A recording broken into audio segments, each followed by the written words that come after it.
Gold, trusted gold buyers. మీరు తాకట్టు పెట్టిన బంగారాన్ని విడిపించి ఈ రోజు ఉన్న మార్కెట్ ధరకు కొనబడను. ఒకటి మర్డర్ కేసు ఉంది, ఆ. వాడు జైల్లో ఉన్నాడు అన్న. ఓ సీఏ గారి భార్యని చెప్పింది అమ్మ, సీఏ గారు అమ్మ. అది కాదు, అప్పటికి వచ్చేసాను నేను. ఆ.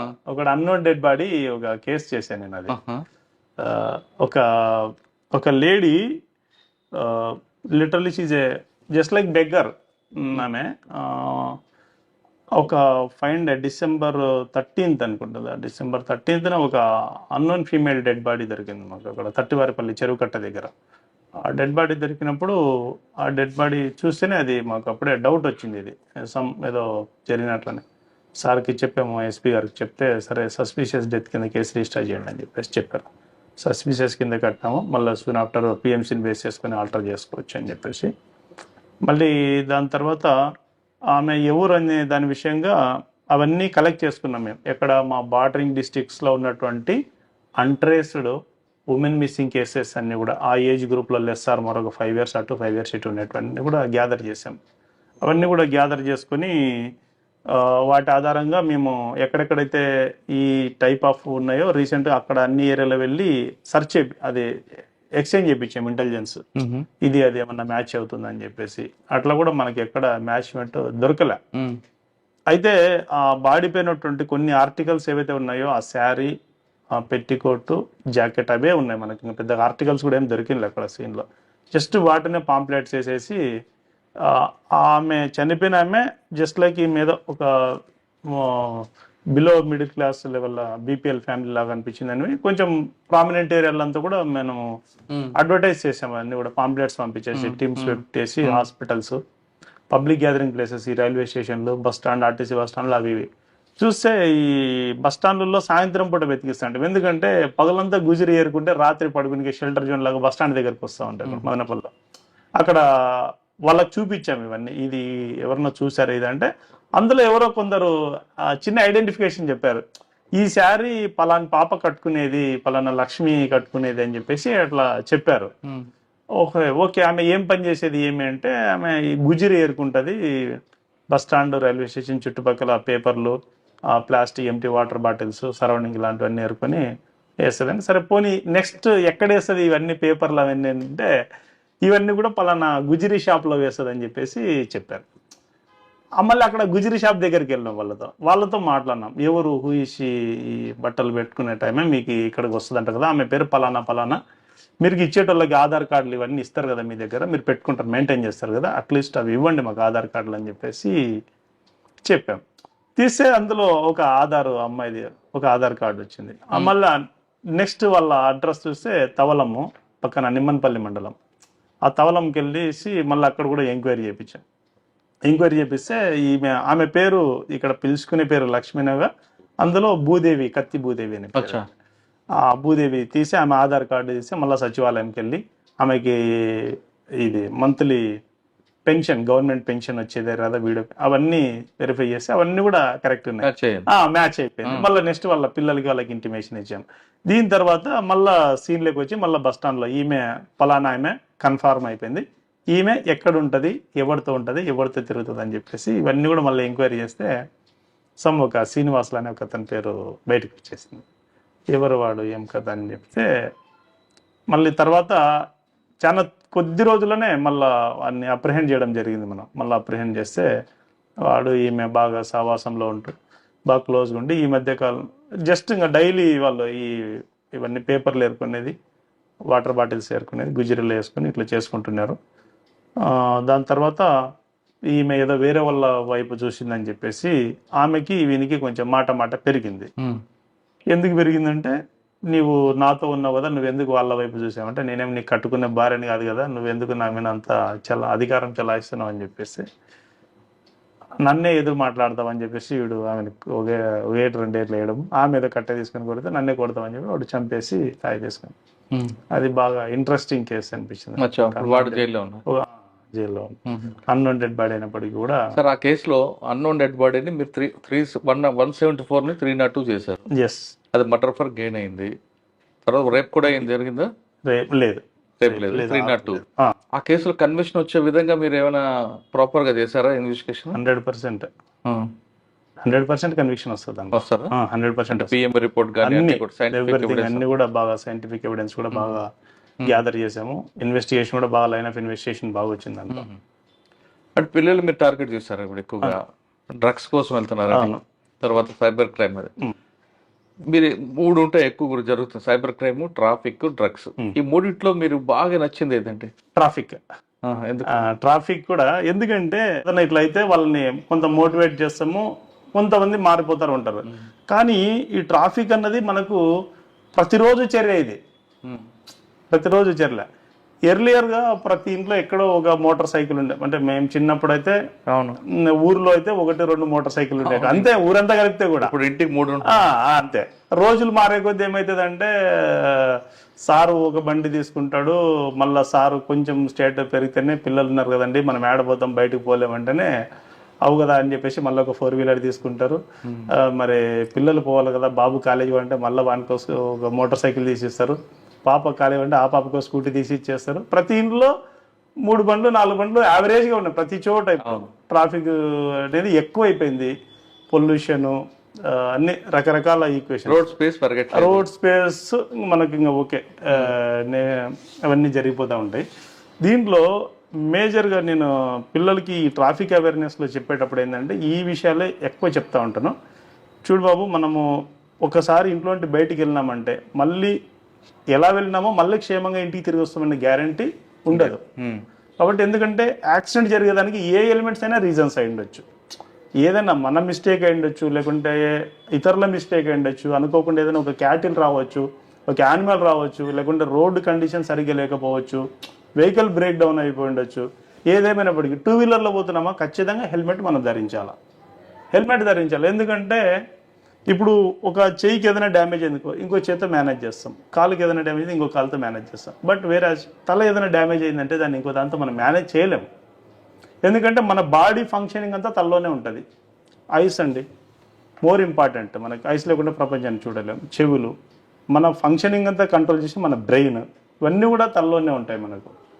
యాక్సిడెంట్ సింపుల్ అండి, ఒక మొబైల్ కొంటాము, మొబైల్ కొన్న వెంటనే అది 5,000, 10,000, 20 ఎంత అయ్యిండొచ్చు, కొన్న వెంటనే బాబు పౌచ్ చేసి అంటామని, మొబైల్ కొన్న స్క్రీన్ గార్డ్ వేసి పౌచ్ చేసి బాబు స్క్రీన్ గార్డ్ అంటే ఎందుకు, ఇది ఎక్కడన్నా కింద పడితే దీనికి మనసాక్షి ఒప్పుకోదు. ఇది కొన్న వెంటనే ఒక చిన్న స్క్రాచ్ పడింది నా మొబైల్ కంటాం, లేకుంటే ఏదైనా కింద పడి పగిలిపోయిందని అబ్బా నిన్ననే కొనుక్కొచ్చుకుని అబ్బా పగిలిపోయిందని ఎంతో బాధపడు. అంటే ఏదైనా నువ్వు కొన్నటువంటి ఒక వస్తువుకే, ఒక ఆర్టికల్కే నువ్వు అంత ఇంపార్టెన్స్ ఇస్తున్నావే, పొరపాటున పడిపోతే నీ తలకి ఎవరు ఆన్సర్ చేస్తారు? చిన్న వయసులోనే నువ్వు ఏదైనా ఒకటి హ్యాండిక్యాప్ అయిపోయినావు అనుకోండి, ఏదైనా ఇక్కడ దెబ్బ తగిలేసి ఈ మన దీనికి దెబ్బ తగిలి ఏదైనా హ్యామరేజెస్ పైన బ్లడ్ క్లాట్ అయిపోయి నువ్వేమైనా అన్కాన్షియస్లోకి వెళ్ళిపోతే ఎవరు లైఫ్ టైం నీకు ఎవరు సాక్రిఫైస్ చేస్తారు? మనము ఇది ఒకటి ఉందంటే, తల ఒకటి ఉందంటే ఒక మొబైల్ కొనుక్కోవచ్చు, 10 మొబైల్ కొనుక్కోవచ్చు, 100, 1000, 1,00,000 మొబైల్ కొనుక్కోవచ్చు. అదే 1,00,000 మొబైల్స్ ఉంటే ఒక తల కొనగలుగుతాం మనం. అది నేను కొంచెం మేజర్గా పిల్లలకి ఆ పాయింట్ ఎక్కువ స్ట్రెస్ చేస్తూ ఉంటా. మనం ఒకరం బాగున్నామంటే ఇలాంటివి ఎన్నైనా కొనుక్కోవచ్చు, ఆర్టికల్స్ ఇంపార్టెంట్ కాదు. బట్ మీరు హెల్మెట్ మీద ఎక్కువ ఫోకస్ చేస్తారు. హెల్మెట్ అంటే తలకి కంపేర్ చేశారు మొబైల్ ఫోన్ కి. అవునా, తల ఉంటే హెల్మెట్, మొబైల్ కి ఎంత స్క్రీన్ గార్డ్ ఇస్తే నీ బుర్ర కూడా తెచ్చుకొని చెప్పారు, రైట్? కానీ ఎక్కువగా త్రిబుల్ డ్రైవింగ్ ఉన్న వాళ్ళకి ఏం చెప్తారు? త్రిబుల్ రైడింగ్ పోవడం కూడా ఇట్స్ అన్ అఫెన్స్ సార్. ఎందుకంటే ఒక బైక్ దాని కెపాసిటీని బేస్ చేసుకునేసి ఇంతమందే పోవాలా, ఇంతమంది ప్రయాణం చేస్తే ఉంటుంది అని చెప్పేసి ఈ రకరకాలుగా పోతూ ఉంటారు దాన్ని. అది వాళ్ళ సెల్ఫ్ డిసిప్లిన్ కూడా అవసరం. ఇప్పుడు ఎంతవరకు మనకు enforcement, engineering, education, triple Gs తో పాటు సెల్ఫ్ ఎడ్యుకేషన్ కూడా ఇంపార్టెంట్. మనం ప్రతిసారి మనం అన్ని చోట్ల ఇక్కడ ఇదే పారామీటర్స్ దొరుకుతాయని గ్యారంటీ. చేసేటోళ్ళు ఎవరి ఉద్యోగం వాళ్ళు చేస్తూ ఉంటారు, బట్ పర్సన్స్ ఎవరైతే ఉంటారో వాళ్ళు కూడా సెల్ఫ్ గా మోటివేట్ అవ్వాలా. మనం పోవచ్చా, పోకూడదా, పోతే ఒకవేళ ఇన్ కేసు ఏదైనా జరిగితే మనము ఎవరు రిస్క్ చేస్తారు, మనకు ఏదైనా జరిగితే ఫ్యూచర్ లో ఎట్లా అని చెప్పి రాంగ్ రూట్ లో వస్తారు. రాంగ్ రూట్ లో అది ఇవన్నీ సెల్ఫ్ డిసిప్లిన్. ఇంకా ప్రతిదాని ఇప్పుడు ఇక మనం కూడా చేయబడిన వాటికన్నీ చేసేస్తాం అన్ని కూడా. ఇట్లా రాకూడదు అంటాము, కొంచెం ఏదన్నా రాంగ్ రూట్లో వస్తే ఫైన్లు వేస్తాము. తర్వాత కొంచెం వైలేషన్స్ ఏదైనా ఉంటే వైలేషన్స్కి ఫైన్ కానీ అన్ని దాంట్లోకి అదే సమస్య పరిష్కారం కాదు కదా. వాళ్ళు కూడా సెల్ఫ్గా మోటివేట్ అవ్వాలా, కొన్ని విషయాల్లో మనం చేయొచ్చా చేయకూడదని చెప్పేసి పబ్లిక్ అంతా కూడా తెలుసుకుంటే అది మంచిది వాళ్ళకు. ట్రాఫిక్ లో త్రిబులీలో మీరు ఎడ్యుకేషన్ ఎక్కువ ప్రయారిటీ ఇస్తారు, అంటే ఎన్ఫోర్స్మెంట్ ఇంజనీరింగ్ మీ డ్యూటీ కాదు. ఎన్ఫోర్స్మెంట్ చేస్తాం, ఎలాగో చేస్తాం, మేము డైలీ చేస్తాం కదా. ఈవినింగ్ ప్రతిరోజు ఇంకా కొన్ని వైలేషన్స్ కి కేసెస్ బుక్ చేయడము, రియలైజేషన్ చేయడం, ఇదంతా కూడా మామూలుగా జరుగుతూ ఉంటుంది. సాధారణంగా హెల్మెట్ పెట్టుకోకపోతే నేను పడిపోతే నా తల పోతుంది నీకెందుకు అని అడుగుతారు, అప్పుడు మీరే సమాధానం? అదే వాళ్ళు మాట్లాడతారు, మనం ఇంకా చెప్తాం, మనము చెప్పే రీతిగా చెప్తాము. ఇంకా వాళ్ళు కూడా కొన్ని విషయాలు తెలుసుకుంటే మంచిది. ప్రతిసారి మనమే ఉండి వాళ్ళని రిస్క్ చేయలేము. తల పోతే నా తల పోతుంది నీకెందుకు అని అడుగుతారు. మాట్లాడేటోళ్ళు కూడా ఉన్నారు, అట్లాంటి వాళ్ళు కూడా ఆ సందర్భాల్లో కూడా చాలా ఎదురైంటాయి. ఇంకా తప్పదు, మనం ఏం చేస్తాం, ఇంకా వాళ్ళకి చెప్పి పంపి. డ్రంక్ అండ్ డ్రైవ్ గురించి, డ్రంక్ అండ్ డ్రైవ్ లో ఒక సాధారణంగా మనము ఒక మోటార్ సైకిల్ కానీ 4-వీలర్లో కానీ మనం ప్రయాణం చేసేటప్పుడు సాధారణమైనటువంటి కండిషన్లో వెహికల్ మన కంట్రోల్లో ఉంటుంది. వేరే డ్రంక్ అండ్ కండిషన్లో ఉన్నప్పుడు అయితే నువ్వు వెహికల్ కంట్రోల్లోకి వెళ్ళిపోతావు. నీ కంట్రోల్లో బండి ఉందంటే నువ్వు ఎట్లా నడిపితే అట్లా బండి పోతుంది. డ్రంక్ అండ్ డ్రైవ్ చేయడం వల్ల ఆ వెహికల్ కండిషన్లోకి నువ్వు వెళ్ళిపోతావు, ఆ వెహికల్ కింద పడేస్తే కిందికి పోతావు, గుంతలోకి పంపిస్తే గుంతలోకి వెళ్ళిపోతావు. కరెక్ట్. కాబట్టి కానీ ఇంట్లో తాగితే భార్య ఒప్పుకోదు, బయట తాగితే ఒప్పుకోరు, మరి ఎక్కడ తాగాలి? ఎక్కడ తాగాలంటే ఇప్పుడు తాగి బండ్లు తోవడం నేరం కదా. అట్లని దాన్ని ఇలాగే తాగండి అనేది మేము సజెస్ట్ చేయలేము. ఓకే సార్, సీట్ బెల్ట్ పెట్టుకోకుండా కొంతమంది ఉంటారండి, నా షర్ట్ పని వెళ్ళిపోతే పెట్టుకున్నప్పుడు వాళ్ళకి అటువంటి వాళ్ళు మీరే సమాధానం? సీట్ బెల్ట్ అంటే ఇప్పుడు సీట్ బెల్ట్ లో ఇప్పుడు దాదాపు ఈ రోజుల్లో తీసుకుంటే దాదాపు మాక్సిమం వెహికల్స్ అంతా కూడా ఎయిర్ బ్యాగ్స్ ఇస్తా ఉన్నారు. ఎయిర్ బ్యాగ్స్ ఒకవేళ ఉన్న ఎయిర్ బ్యాగ్స్ లేని వాటికి కూడా సీట్ బెల్ట్ పెట్టుకోవడం అనేది మన ఒక బాధ్యత, అది అంతే ఖచ్చితంగా. దాని సీట్ బెల్ట్ పెట్టుకోవడం వల్ల ఏమవుతుందంటే వెహికల్ ఏదైనా సడన్ గా ఏదైనా బ్రేక్ వేసినా, అనుకోకుండా ఏదైనా ఒకటి వచ్చినా కూడా దానివల్ల మనం కొంత డ్యామేజ్ నుండి తప్పించుకుంటాం. చాలా డ్యామేజ్ ఉంటే మనం సీట్కి అట్లే కూర్చొనే ఉంటాము, దానివల్ల మనం ముందుకు బెండ్ అవ్వకుండా ఉంటాము. ఇదొకటి. రెండోది, ఎయిర్ బ్యాగ్స్ కానీ బ్యాలెన్స్ ఏదైనా ఉంటే ఇమ్మీడియట్లీ ఓపెన్ అయిపోతుంది. సీట్ బెల్ట్ పెట్టుకోవాలి అది. ఓకే సార్, ట్రాఫిక్ తర్వాత సైబర్ క్రైమ్ తీసుకోండి. సైబర్ క్రైమ్లో రకరకాల మోసాలు జరుగుతున్నాయి.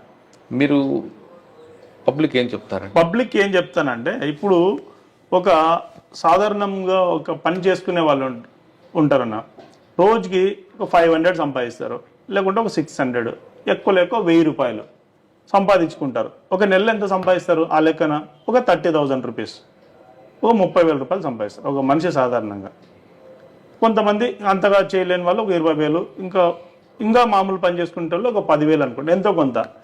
ఎవరో ఫోన్ చేస్తారు, థర్డ్ పర్సన్ ఫోన్ చేసి, మీకు లాటరీ వచ్చింది, లేకుంటే నీకు పలానా దాంట్లో మీ పేరు వచ్చింది, పలానా డిప్పులో నీ పేరు వచ్చింది, నువ్వు 1000 రూపాయలు వేసినట్టయితే నీకు 1,00,000 రూపాయలు నేను వేస్తానని చెప్పేసి అంటారు.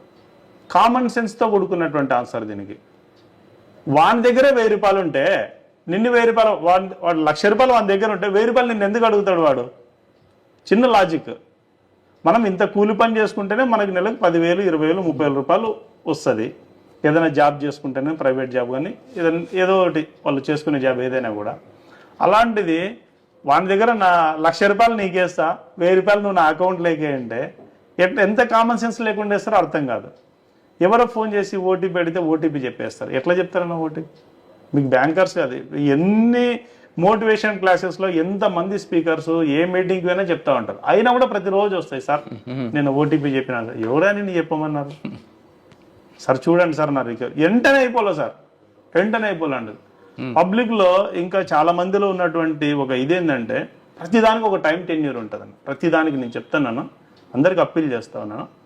ఏదైనా ఇప్పుడు ఒక పంట వేస్తే కోసేదానికి ఒక టైం ఉంటుంది, దానికి సర్టెన్ టైం ఉంటుంది.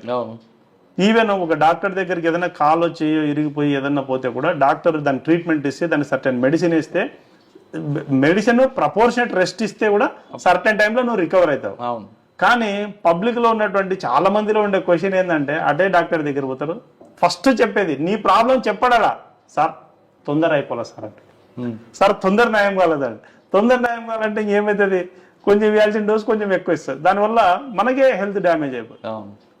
తీసుకునే టెన్యూర్ కంటే ఇంకా ఎక్కువ టెన్యూర్ అయిపోతుంది. అంటే ఏ దానికి కూడా పేషెన్స్ కూడా తొందరగా పట్టుకుంటే తొందరగా రికవర్ చేయమంటారు. ఇంకా చాలా దానిలో అదే జరుగుతూ ఉంటది, ఓకే ఉండదు. మీరు చెప్పేదన్నా క్లియర్ గా చెప్పంటే కొంతమంది, అందరని కాదు, కొంతమంది కొన్ని సందర్భాల్లో వచ్చినటువంటి వాళ్ళు తొందర అయిపోలే సార్ సార్ జనరల్గా పబ్లిక్ ఎలా తయారవుతున్నారంటే వాళ్ళు ఎవరు ఆన్లైన్లో చెప్పింది ఆఫ్లైన్ తేడా తెలియకుండా తయారవడం వల్ల సైబర్ క్రైమ్ వస్తుందంటారు. అందులో వాస్తవం ఉందంటారు. ఒక ఎగ్జాంపుల్ చెప్పండి. ఒక చిన్న ఎగ్జాంపుల్ అన్న, ఇప్పుడు సపోజ్ మనము ఏదన్నా ఏటీఎం మిషన్కి వెళ్తాం. ఏటీఎం మిషన్కి వెళ్ళిన తర్వాత డబ్బులు డ్రా చేసుకుంటాం. డ్రా చేసుకున్న వెంటనే 1-2 సార్లు లెక్క పెట్టుకుంటామా లేదా, అంటే ఇందులో ఏదన్నా మిస్టేక్ జరిగిందా, తక్కువ వచ్చాయా? ఏదన్నా ఎక్కువ వచ్చినాయా తక్కువ వచ్చినాయా కరెక్ట్ ఉందా లేదా అని చెప్పేసి 1-4 సార్లు లెక్క పెట్టుకుంటాం.